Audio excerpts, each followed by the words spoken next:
నడిచిన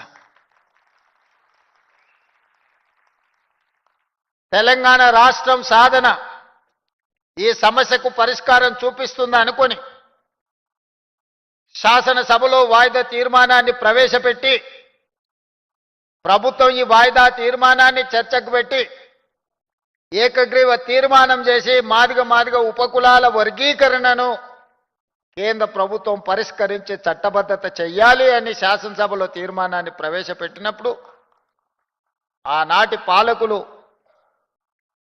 మిత్రులు సండ్ర వెంకటవీరయ్య సంపత్ కుమార్తో పాటు సభలో నుంచి నన్ను బయటికి గెంటివేయడం జరిగింది. సంపత్ కుమార్కు సండ్ర వెంకటవీరయ్యకు పేగుబంధం ఉండొచ్చు, లేదా ఈ సమస్యను పరిష్కరిస్తే ఆ కుటుంబాలకు ప్రయోజనం ఉండొచ్చు. మరి మీరెందుకు మాకు అండగా నిలబడ్డారని మీరు ఆలోచన చేయొచ్చు. మీరు అనుకోవచ్చు రేవంత్ రెడ్డి గారు మరి ఎందుకు వాళ్ళిద్దరితో పాటు గెంటివేయబడ్డాడు అని. ఈ సందర్భంగా ఒక్క మాట చెప్పదలుచుకున్న, చాలా మందికి మహాభారతం తెలుసు. మహాభారతంలో ఒక్కొక్కరిది ఒక వీరోచితమైన గాథ, ఒక్కొక్కరిది ఒక గొప్ప త్యాగం. అందులో చాలా మందికి అర్జునుడు కృష్ణుడు నచ్చొచ్చు. నాకు మహాభారతంలో కర్ణుడు అదేవిధంగా బార్బరికుడు అనే ఒక పాత్ర ఉన్నది. కర్ణుడు మిత్రుడి కోసం, కర్ణుడికి అవమానం జరిగినప్పుడు అండగా నిలబడ్డ మిత్రుడి కోసం సర్వం ఒడ్డి పోరాటం చేసిండు. చివరి ఊపిరి వరకు అండగా నిలబడ్డాడు. కొందరికి అది తప్పుగా, కొందరికి నచ్చకపోవచ్చు.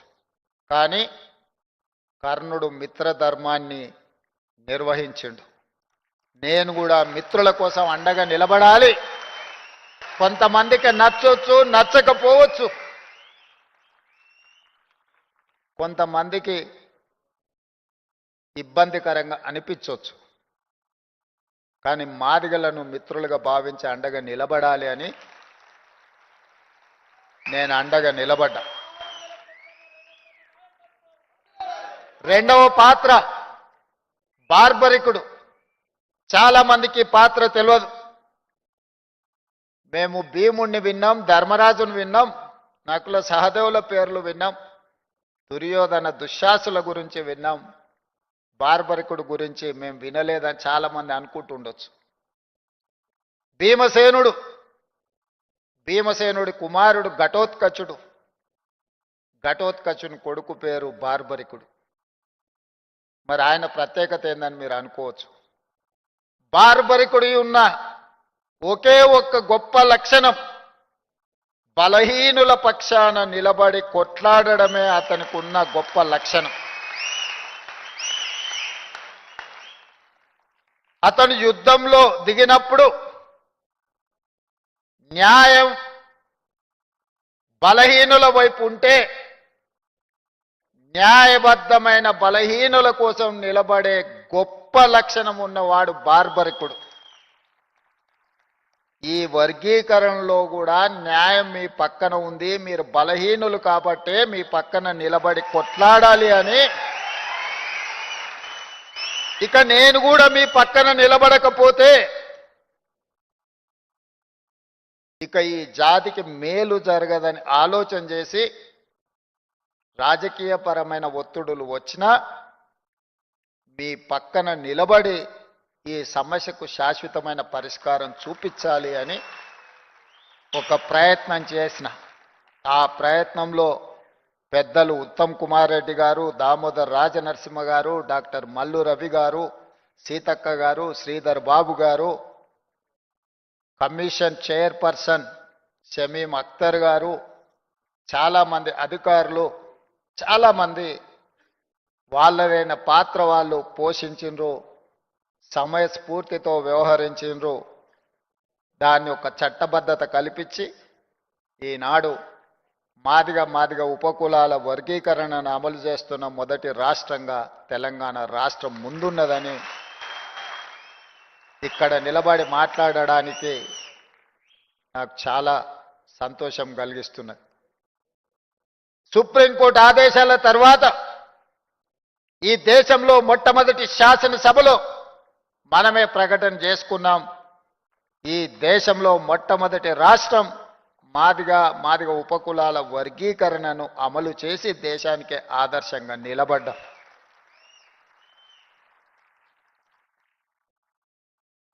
వర్గీకరణ అన్ని సమస్యలకు పరిష్కారం చూపించిందా అంటే చూపించకపోయి ఉండొచ్చు.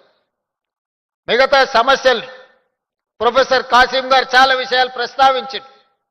ప్రమోషన్ల విషయంలో కావచ్చు, ఉన్నత విద్య చదువుకోవడం విషయంలో కావచ్చు, ఇతర అంశాలు భూములకు సంబంధించిన విషయం కావచ్చు, లెడ్ క్యాప్ భూములను కాపాడడం విషయంలో కావచ్చు, వీటన్నిటిని కూడా మీరందరూ సహకరిస్తే, మీరందరూ అండగా నిలబడితే ఈ సమస్యలు పరిష్కరించడం పెద్ద సమస్య కాదు.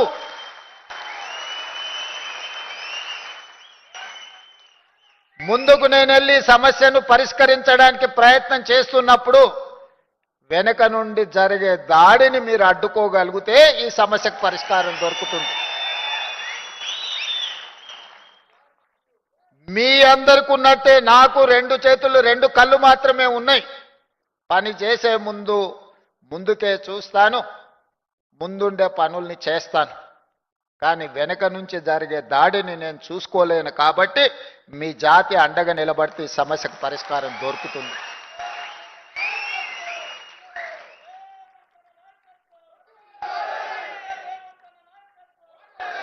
ఏదో ఒక రోజు, ఏదో ఒక నెల కష్టపడితే ఈ సమస్యకు పరిష్కారం లేదు.